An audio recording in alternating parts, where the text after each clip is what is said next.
जय श्री महाकाल, हर हर महादेव। आज हम बात करेंगे कैसे पत्रिका में हम बृहस्पति को समझें या जानें।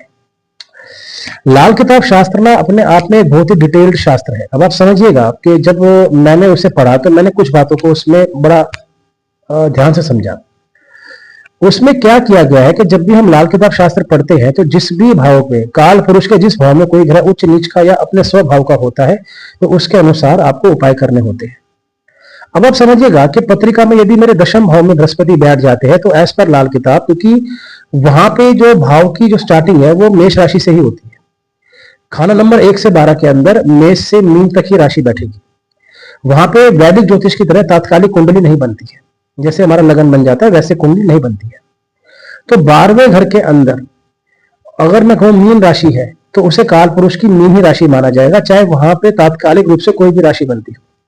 यदि लगन मिथुन है तो उसे भी कन्वर्ट करके आपको मेष राशि में परिवर्तित करना है और काल पुरुष के चार्ट को बनाना है।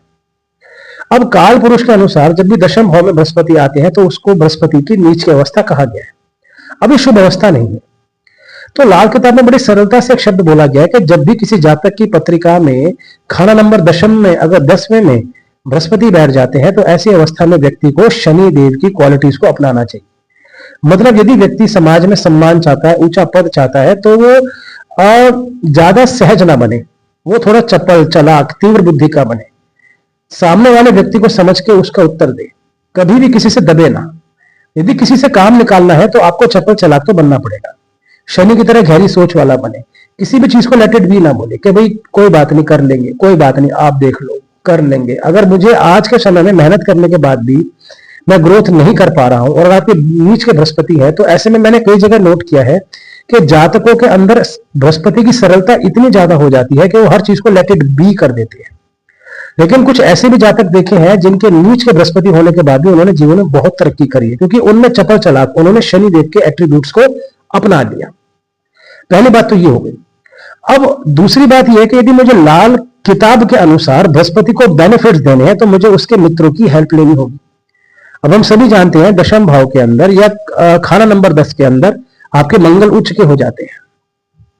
तो यदि मैं ऐसे अवस्था में मंगल की मदद भी बृहस्पति को दे देता हूं तो वहां पर अब देखिए मंगल भी एक ऐसा ग्रह है जो एग्रेसिव ग्रह है, उग्र ग्रह है, ताकतवर ग्रह है। वो किसी भी अवस्था में क्षमादान करने वालों में से नहीं। यदि कोई चीज जैसी है उसका वैसे उत्तर देंगे, टिट फॉर टैट है। तो यदि वहां पर बृहस्पति मंगल की क्वालिटीज को भी अपना लेते हैं कि व्यक्ति अपने मन में जो बात है वो खुल के बोले, किसी से ना दबे, जहां पे काम कर रहा है वहां दब के ना रहे, तो आप यकीन मानिएगा यहां पर भी बृहस्पति आपको उत्तम फल प्रदान करेंगे। तो यदि ये दो चीजें आप कर लेते हैं तो आपको बृहस्पति के उत्तम और उन्नत फल अवश्य प्राप्त होंगे। जय श्री महाकाल, हर हर महादेव।